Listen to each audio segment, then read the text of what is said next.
Homélie du dimanche 11 mai à Notre-Dame de Fatima, quartier de Bonhomme à Cayenne, faite par Monseigneur Alain Rancet, c'est maintenant sur Radio Saint-Gabriel.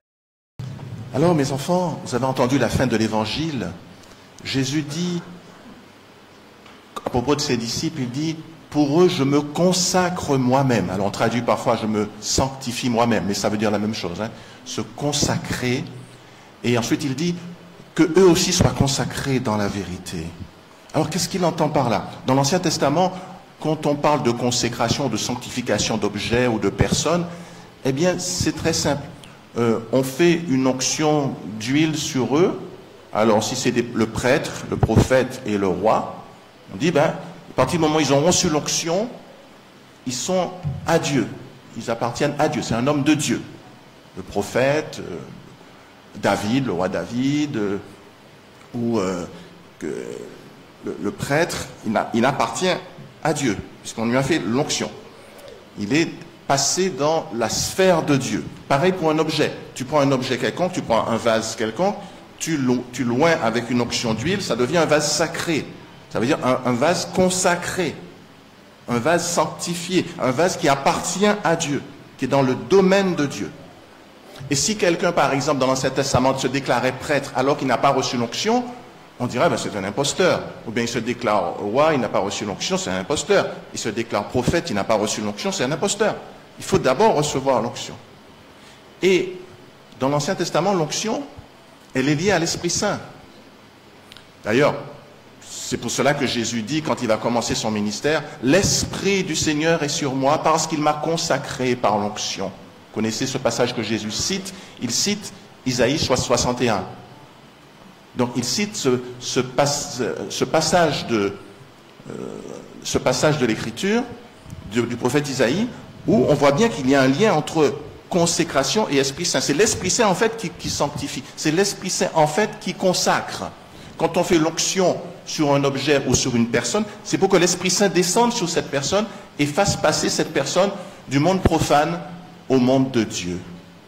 Tu étais dans le monde, mais tu deviens, désormais tu appartiens à Dieu. Tu n'es plus dans le monde, tu es dans le monde de Dieu. Tu appartiens à Dieu. Tu es dans la sphère de Dieu.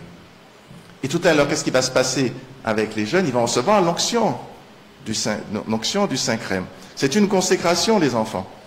On va vous faire passer de quelque part. Vous l'avez déjà reçu de votre baptême, mais là encore, on va aller encore plus loin, on va approfondir en vous donnant cette onction pour que cette onction de l'Esprit Saint vous rende fort, que vous soyez en mesure de traverser les épreuves de la vie en restant debout et non pas comme ceux qui n'ont pas la foi, qui montent à l'hôpital psychiatrique ou bien qui font des bêtises, qui se laissent aller, mais en restant debout.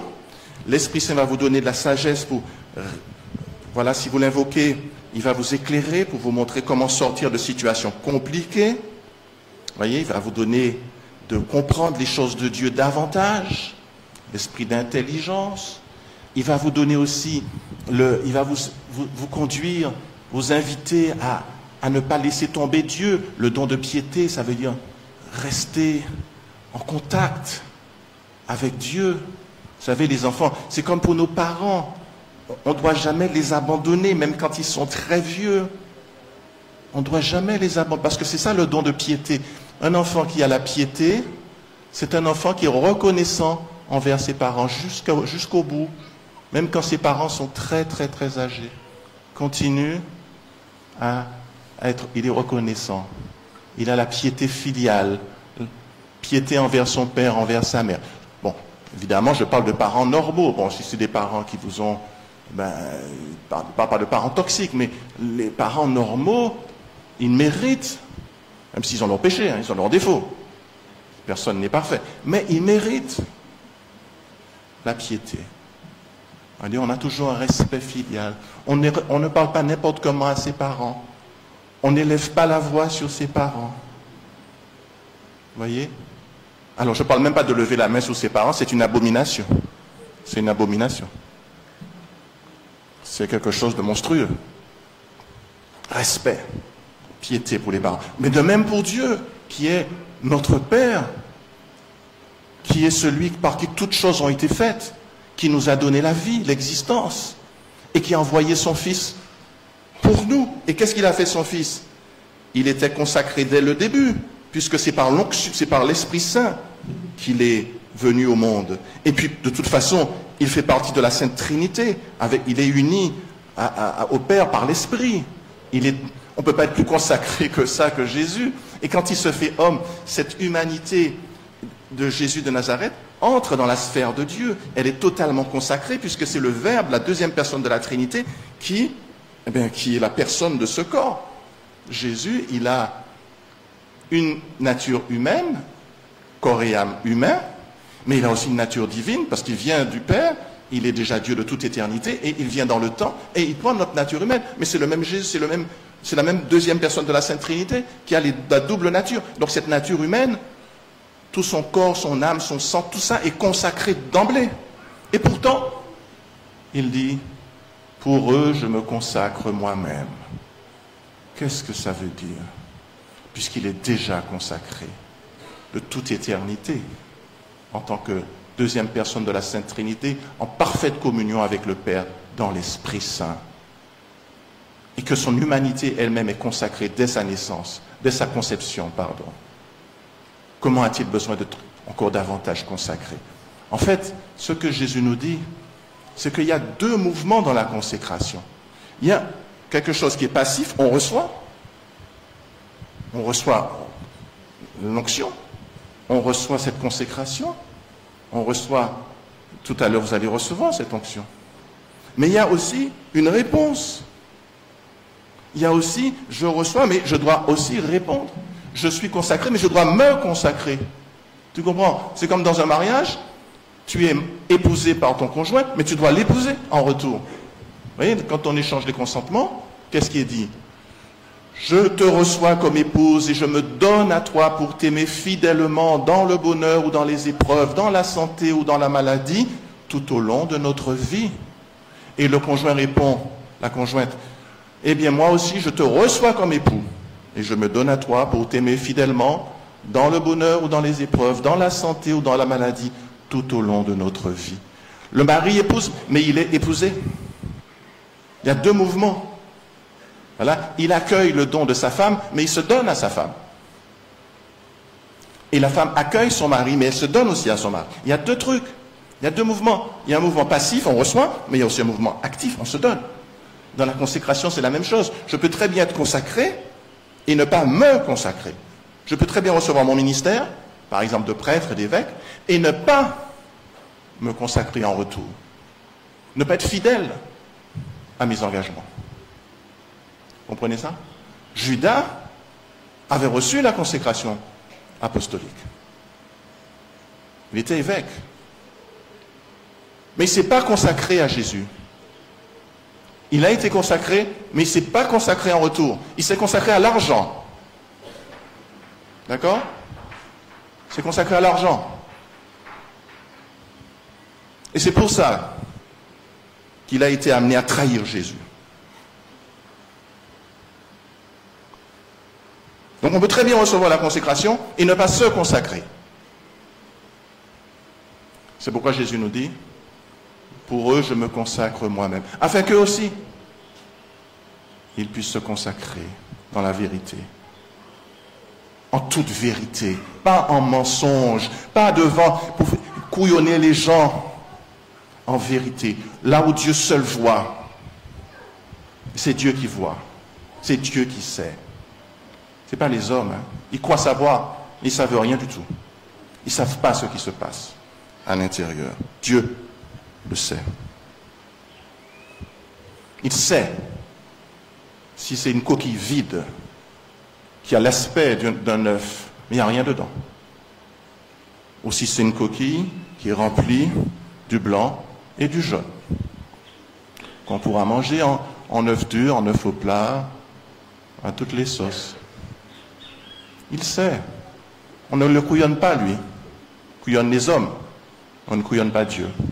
Donc, mes enfants, vous allez être consacrés. Mais allez-vous, en retour, vous consacrer?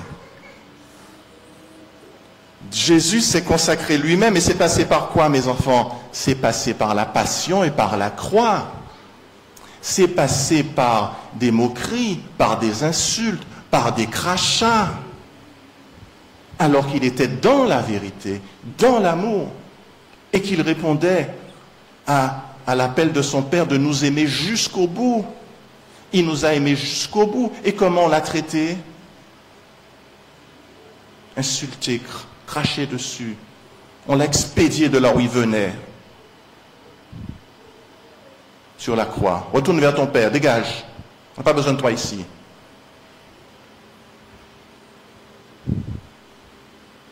Et pourtant, c'était lui le sauveur du monde. On préférait Barabbas, un assassin. On préfère parfois des voleurs, on préfère des assassins, plutôt que le Seigneur lui-même. Donc, lui, Jésus, il n'a pas regardé cela. Il a accepté la souffrance et la contradiction qui venait des pécheurs. C'est pour eux qu'il se donnait et c'est eux qui lui crachaient dessus. C'est par amour pour eux qu'il donnait sa vie. Et pourtant, il était insulté, maltraité et mis à mort. Père, pardonne-leur. Ils ne savent pas ce qu'ils font. Ils ne savent pas ce qu'ils disent. Il les a aimés jusqu'au bout. Malgré tout, malgré la contradiction, malgré des choses invraisemblables. Tu donnes toute ta vie, tu aimes les gens, tu veux leur bien, et pourtant on regarde comment on te traite. Les gens ne comprennent pas, ils ne voient pas l'envers du décor, ils se laissent abuser par Satan. Mes enfants, ce n'est pas une partie de plaisir que je vous invite. Celui qui se donne à Dieu, qui se consacre lui-même, connaît les combats. Il connaît la contradiction. Il connaît le rejet. Celui qui fait plaisir à tout le monde, qui est toujours d'accord avec tout le monde, qui laisse les gens faire ce qu'ils veulent, qui ne condamne pas le péché, il n'a pas de problème. Il n'a pas de problème. Hein? Tout le monde le salue, machin. Tout le monde est gentil avec lui. Mais c'est ainsi qu'on a traité les faux prophètes, dit Jésus. Par contre, celui qui se consacre lui-même en vérité, il connaît les difficultés. Mes enfants, c'est aux difficultés que je vous invite.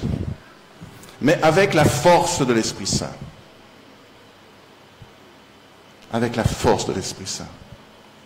Qui vous rendra toujours vainqueur. Qui vous fera aller toujours de victoire en victoire. Jésus a dit, si vous acceptez de me suivre et de renoncer à des choses pour moi, vous sacrifiez des choses pour moi, vous recevrez dans ce monde le centuple, certes, avec quelques persécutions. Ça fait partie du jeu. Ça ne peut pas être facile comme ça, tu comprends? Ça ne peut pas être un évangile, amour, gloire et beauté.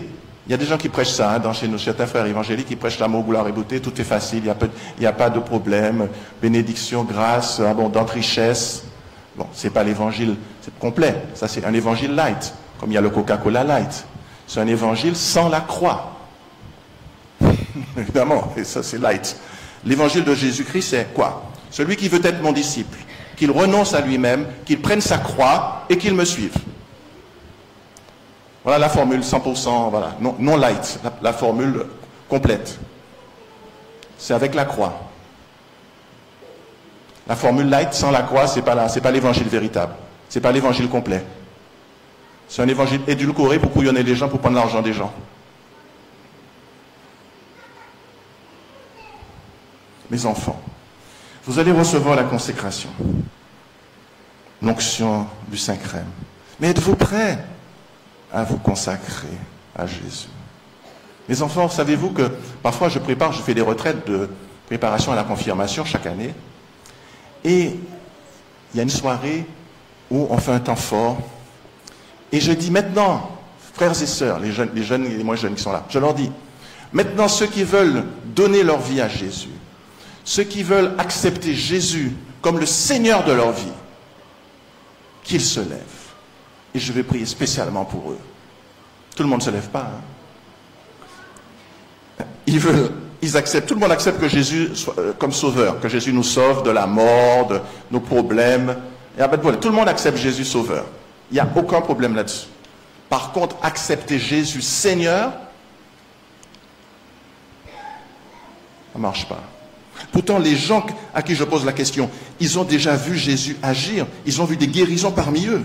Parce qu'on fait souvent un ministère de guérison. On prie pour les malades. Ils voient des gens guérir. Ils voient le témoignage. Ils voient. Mais quand même, ils refusent Jésus comme Seigneur. C'est impressionnant. Ça m'a toujours impressionné. Je dis, waouh, je comprends pourquoi Jésus a eu des problèmes. Parce qu'il a montré tellement de signes. On aurait pu penser qu'il aurait pu être célébré, aimé. Non.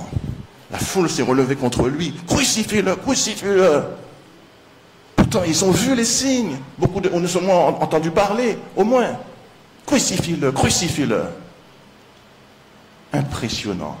Donc tout le monde n'accepte pas Jésus comme le Seigneur de sa vie. Ça veut dire, Jésus Seigneur, ça veut dire Jésus te dit, bon voilà, mon garçon, j'aimerais que tu sois prêtre, comme le père Acélos qui a 76 ans maintenant, qui commence à être âgé, même s'il paraît jeune, mais il ne faut pas croire, faut pas se fier à son apparence. Il a déjà 76 ans. Le père qui est à côté, c'est le père Alphonse, qui nous visite pour quelques jours, qui vient d'Abidjan, qui est abidjanais. Enfin bon, il est du centre de la Côte d'Ivoire, du côté de Yamoussoukro. Vous savez, c'est là qu'il y a, enfin Bouaké plus précisément, à Yamoussoukro, c'est là qu'il y a la belle basilique qui est comme à Rome, qui est plus grande que la basilique Saint-Pierre de Rome, la coupole. Et donc le père est prêtre, il a mon âge, il a 62 ans, il est le responsable des prêtres de sa communauté. Il nous visite ces jours-ci. Donc les enfants, si le Seigneur te dit, voilà, je voudrais que tu sois prêtre, s'il est ce Seigneur de ta vie, tu dis, oui Seigneur, d'accord. S'il n'est pas le Seigneur de ta vie, tu dis, ah Seigneur, ah non, là, tu dis tes affaires, mais moi j'ai d'autres projets pour ma vie. Je n'ai pas du tout l'intention de te répondre favorablement.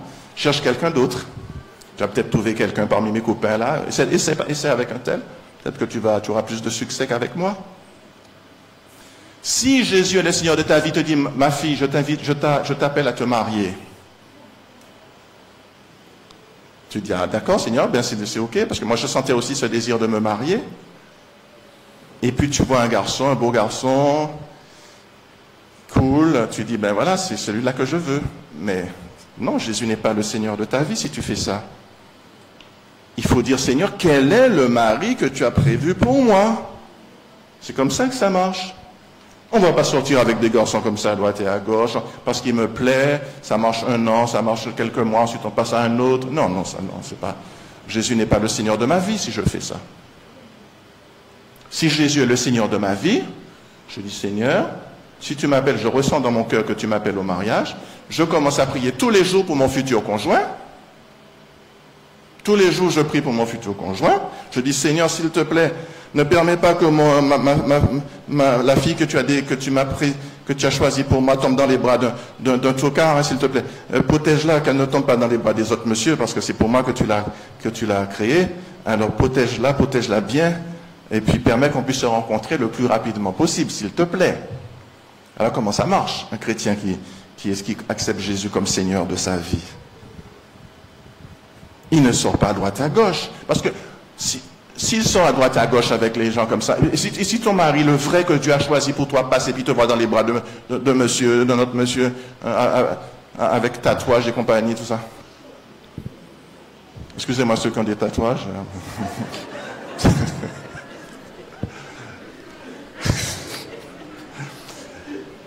Bon, le monsieur, celui que Dieu a désigné pour toi, il va dire, ah c'est dommage, cette fille-là, je sens qu'il y a un truc, quoi.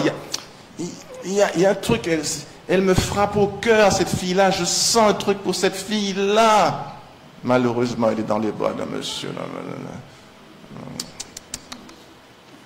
Mince. Il continue sa route et peut-être que vos routes ne vont jamais plus se recroiser. Et tu es passé à côté de la chance de ta vie. C'était la personne qu'il te fallait. La personne avec qui allait matcher complètement avec toi, avec qui tu allais être parfaitement heureuse. Tu l'as loupé. Parce que tu n'as pas Jésus comme Seigneur de ta vie. Tu ne fais pas confiance à Jésus. Tu fais confiance davantage à tes idées, à tes projets, à ton ressenti, qu'à Jésus lui-même. Et j'ai donné aux enfants des témoignages de personnes que j'ai connues personnellement.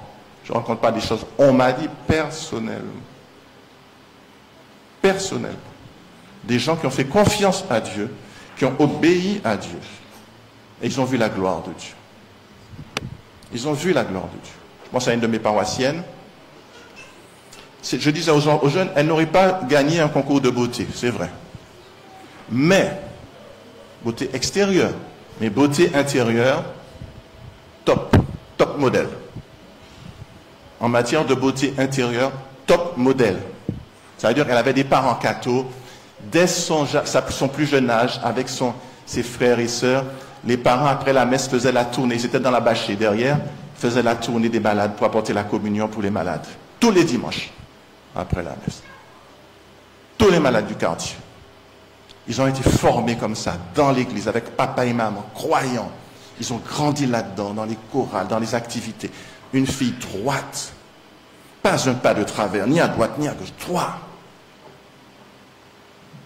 Et quand le garçon que Dieu lui avait désigné, beau garçon, très beau garçon, est passé, puis il a vu cette fille-là, comme il est intelligent, comme il ne regarde pas l'apparence, comme il a choisi Jésus comme le Seigneur de sa vie, le Seigneur lui a parlé au cœur, lui a dit, c'est cette fille-là que j'ai choisie pour toi.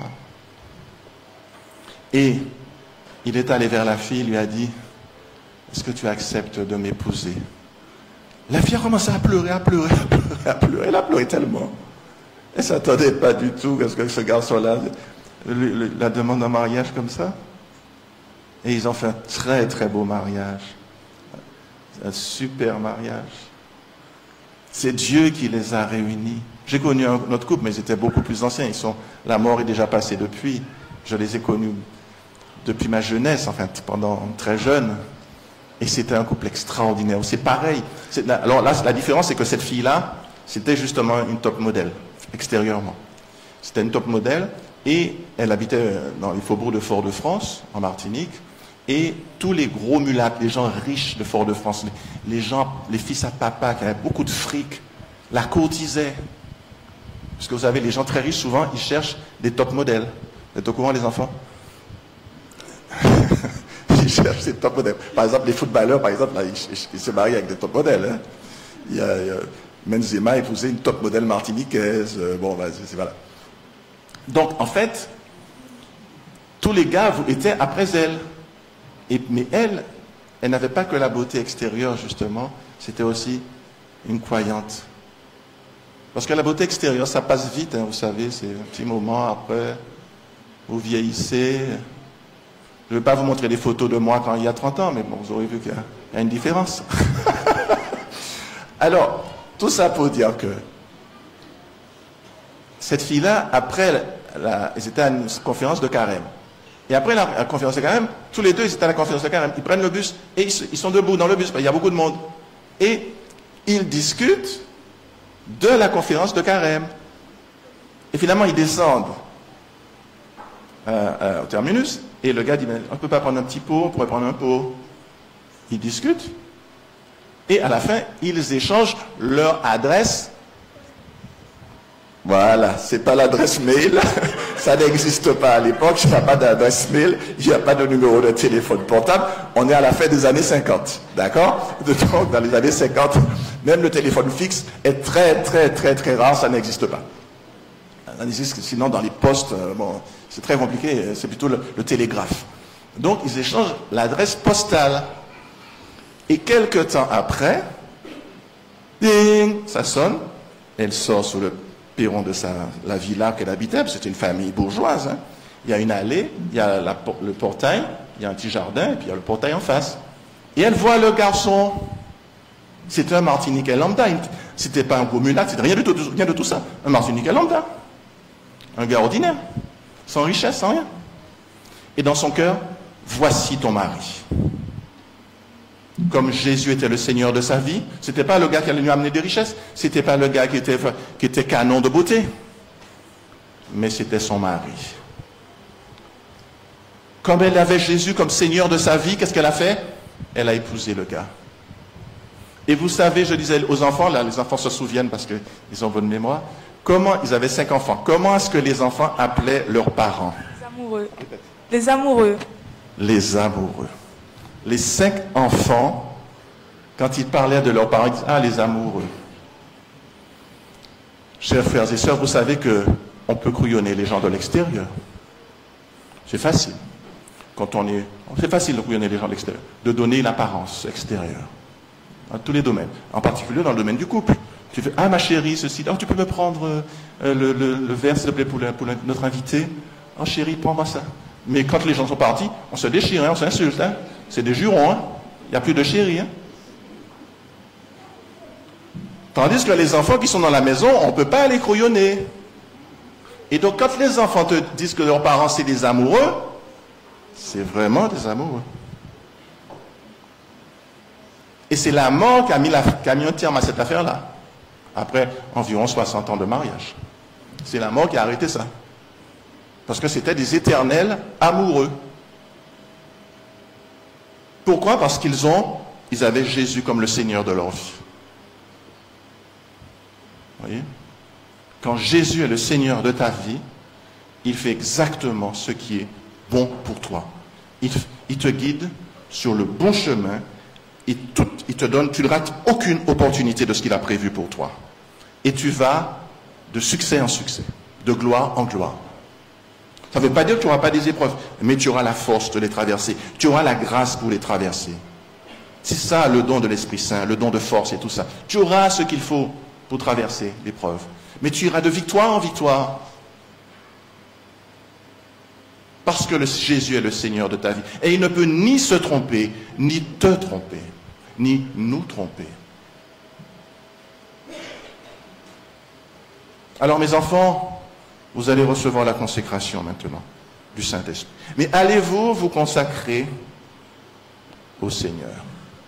Allez-vous accueillir Jésus comme le Seigneur, l'unique Seigneur de votre vie?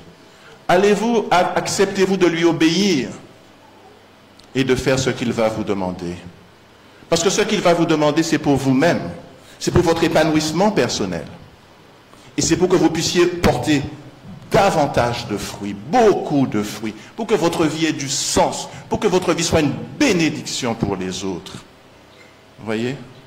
Pour que le jour de votre mort, lorsqu'on va amener le cercueil, peut-être par ici, je ne sais pas, peut-être là, lorsque vos petits-enfants vont monter au micro ici, ils vont dire, Mamie Kalan, Mamie Satis, Papi Mawen. Ils vont commencer à pleurer déjà, ça va commencer. Et puis ils vont dire, ah, ils nous ont donné tellement d'amour. On ne les oubliera jamais. Ils seront toujours dans notre cœur, parce qu'ils ont donné trop d'amour. Ils ont été bons, ils ont été une lumière pour nous, ils ont guidé nos pas. Ils nous ont montré le chemin de la vie, le chemin à Papi Kalan, Papi Mawen, Papi Satis, Mamie Satis, Mamie Kalan, annonce. Comme ça peut. Votre vie aura du sens. Votre vie sera une bénédiction pour toutes les générations, pour les générations, les anciens, comme pour les générations à venir. Amen. Amen. C'était Monseigneur Alain Rancet à l'église Notre-Dame de Fatima à Cayenne sur Radio Saint-Gabriel.